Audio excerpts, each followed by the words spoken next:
Bienvenue à tous dans l'épisode numéro 7 d'Objectif Marathon des Sables. Salut Fred. Salut Maud, salut à tous. Et oui, nouvel épisode. Alors là, on va parler cette semaine un petit peu de nos entraînements, de là où on en est. Mais on va aussi essayer de vous raconter comment on essaye de s'imprégner du froid. Pourquoi c'est important de s'entraîner dans le froid. Alors que pourtant, on prépare quoi ? On prépare une course dans le désert où il va faire très très chaud. On va parler de visualisation, de mental, de mentalisation. Voilà, des gros mots que vous entendez un petit peu partout, mais qui sont assez importants quand on prépare une petite compétition comme une grande, comme on va la faire.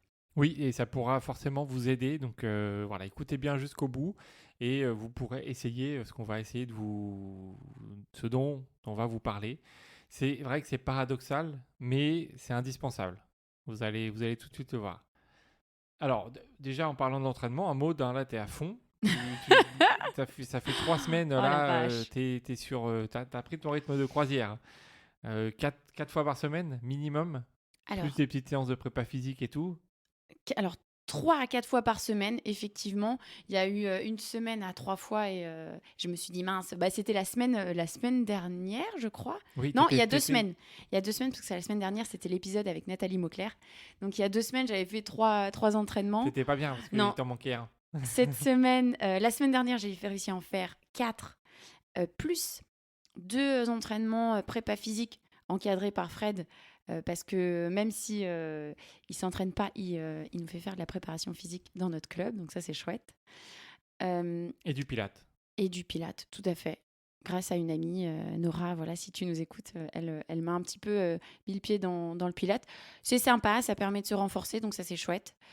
Et cette semaine, un peu moins, parce que je vais être en déplacement, mais je fais des sessions fartlek, fractionnées, etc. Des choses que je faisais pas du tout.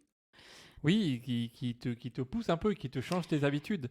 Franchement, c'est un gros traumatisme pour moi, mais j'essaie de me préparer, de mentaliser tout ça et de me dire, ok, c'est peut-être nécessaire pour pouvoir progresser et tenir la distance. Sachant que là, on fait des entraînements type vitesse, etc. Mais par la suite, ça va bouger, hein, on est d'accord, hein, Fred. Oui. On Là, va c'est faire du juste plus long, hein. voilà, pour l'hiver, pour te booster un peu, mais après, ce sera un petit peu différent. Bon, et on va mettre ça de côté. Le pire, en ce moment, c'est de s'entraîner quand il fait froid, Ouais, quand il il fait froid là. pleut. Non, mais quand il pleut, je crois que c'est pire. Oui. On Vent. est du côté faut dire qu'on est du côté du Ventoux, hein, pour ceux qui ne le savent pas encore. Il fait de manière globale beau, hein. On peut pas On va dire pas qu'il se fait moche, on va pas se plaindre. Mais le mois de novembre, c'est là où il pleut un peu le plus. Et tu as fait, je crois, 2 séances peut-être sous la pluie, dans le froid, dans la nuit, dans le vent. Et c'est pour ça qu'on a eu l'idée de faire un peu cet épisode mentalisation, parce que à chaque fois que tu rentrais, qu'est-ce que tu disais ? Je me disais, ok, là, j'ai pris une photo du moment, enfin, j'ai pris photo, une vidéo du moment pour me dire qu'au moment où on sera dans le désert par 40, 50 degrés, eh ben, je penserais à ce moment-là, quand j'avais froid, je me dirais, bon, c'était pas si mal que ça, en fait.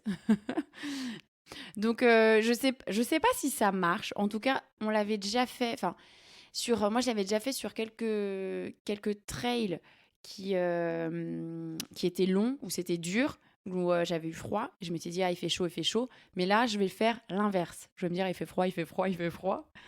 C'est ça, donc c'est pourquoi on dit que c'est nécessaire de préparer une course dans le désert où il va faire chaud, de la préparer parfois avec des séances où il fait très froid. C'est pour ça. C'est justement pour cette visualisation, cette imagerie mentale.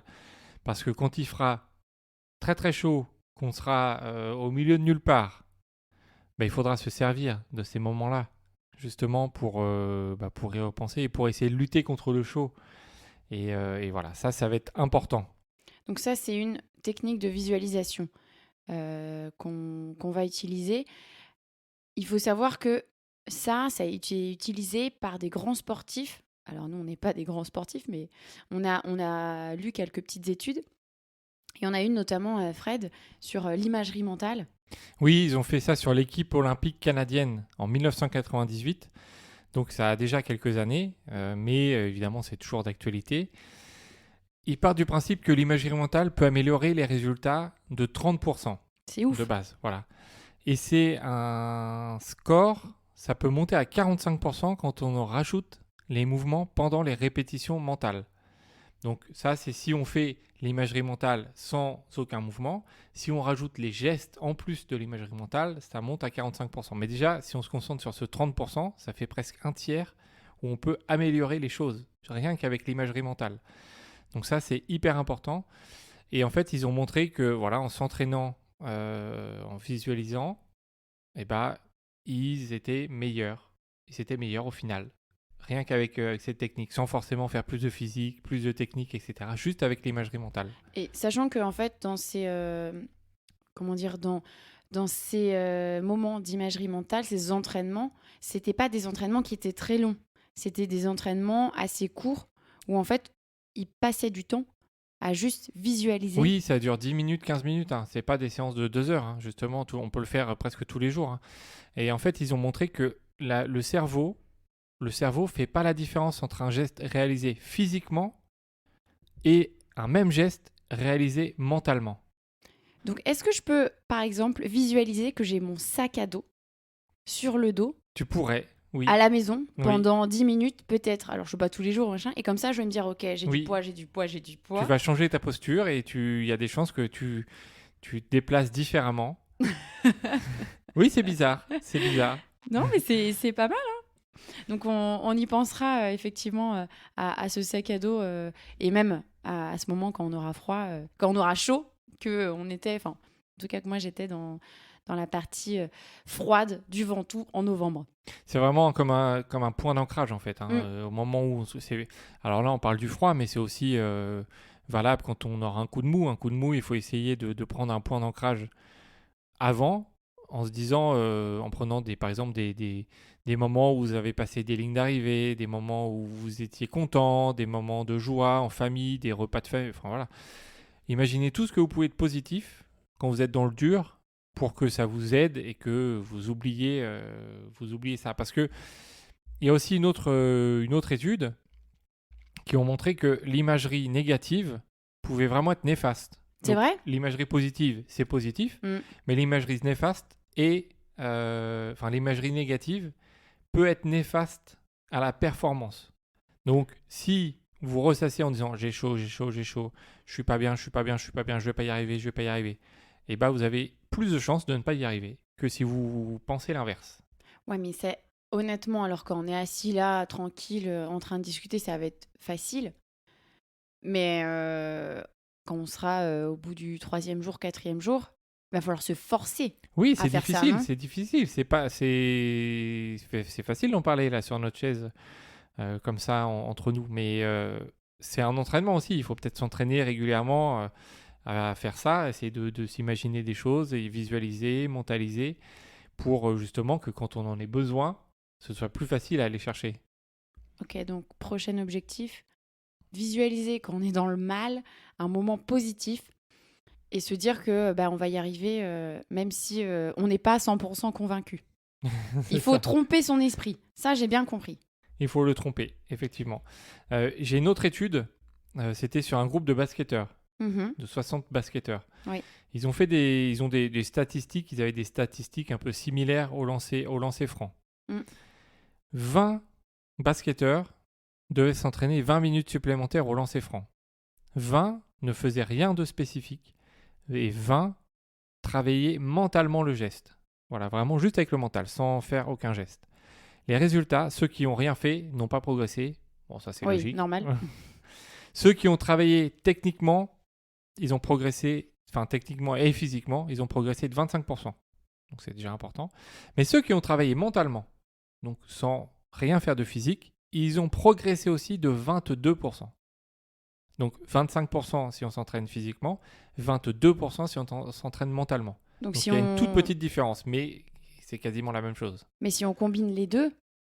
Ah, si on combine les deux, on revient dans la première étude. Ok. Que l'imagerie mentale. Bon, là, 30, ça, on arrive à voilà, 30. c'était 30%. Là, on voit que c'est 25%. Voilà, c'est des chiffres qui sont assez proches, hein, c'est 2 études complètement Mhm. différentes, mais qui au final arrivent un peu à la même conclusion.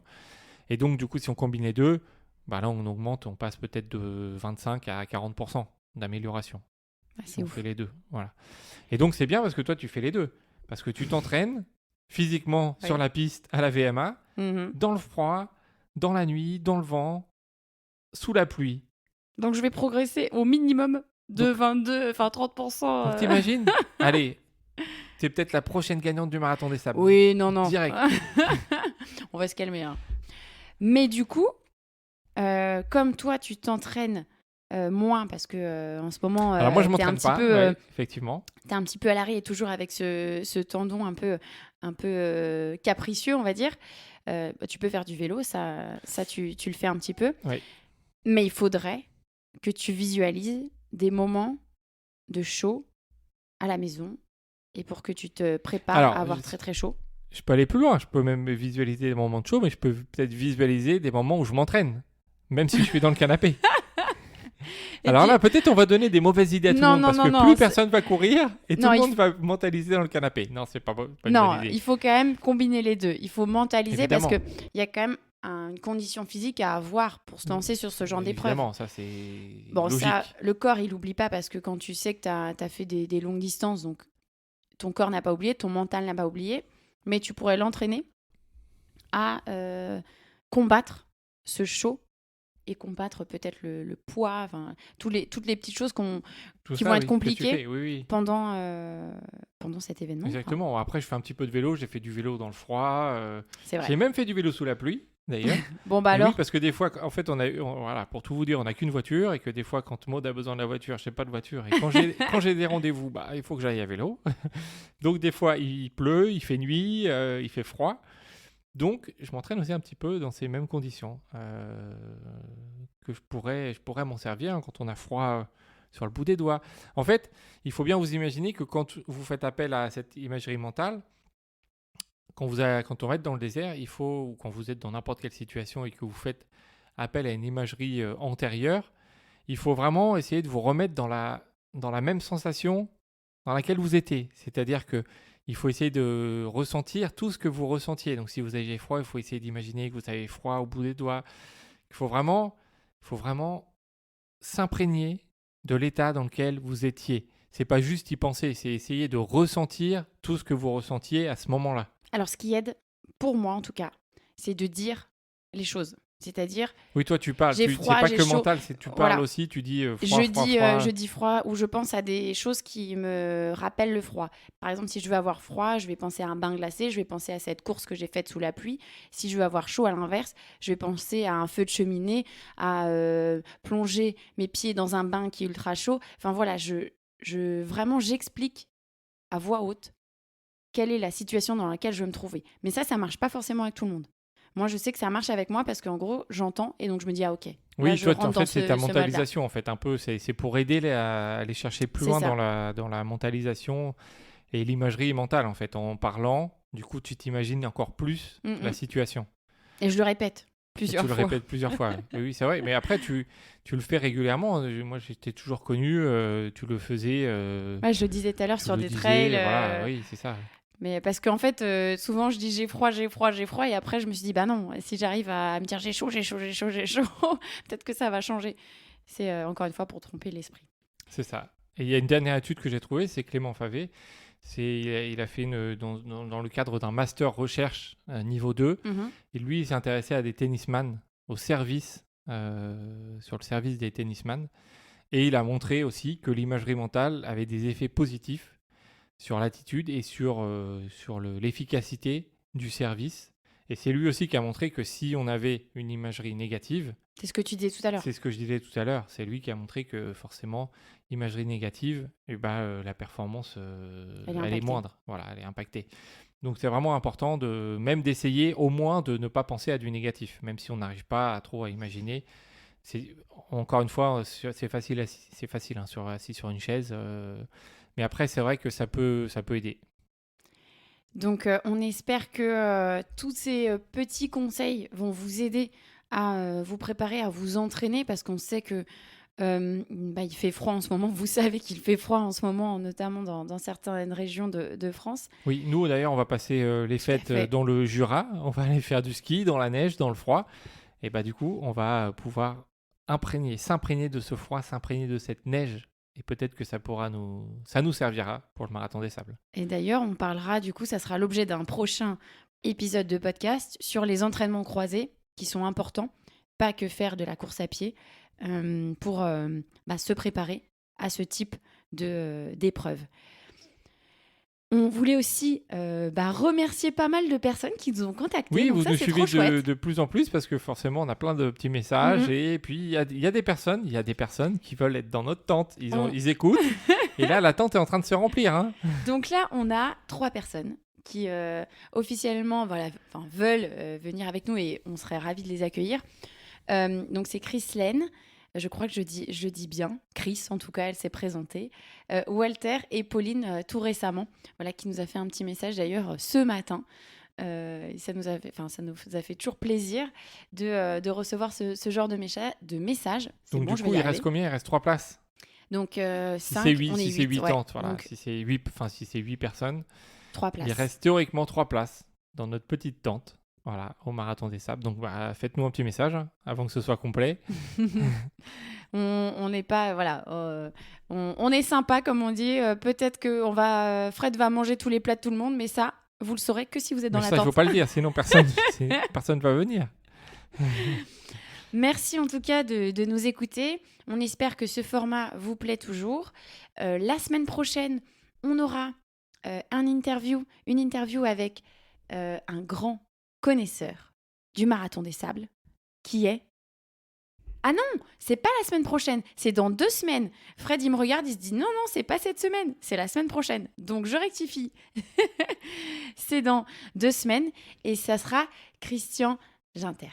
Voilà, qui nous a fait Christian l'immense... qui a participé 34 fois, hein, Voilà. Marathon des Sables. Donc c'est Qui a pas cette fini semaine, 34 fois. c'est la semaine d'après. La semaine prochaine, on vous en dit pas plus, ça sera une petite surprise. Et n'hésitez pas à partager. Merci encore à tous d'écouter. Partagez ça sur les réseaux sociaux. Mettez-nous des petites étoiles, des petits commentaires. Si vous écoutez jusqu'au bout, voilà, ça va vous prendre 1 minute à peine. Et nous, ça nous aide. Hein, ça rend le podcast encore un peu plus visible. Et donc voilà. Écrivez-nous, partagez. Et puis ce sera que du plaisir tous ensemble dans l'aventure du Marathon des Sables. À bientôt! À la semaine prochaine!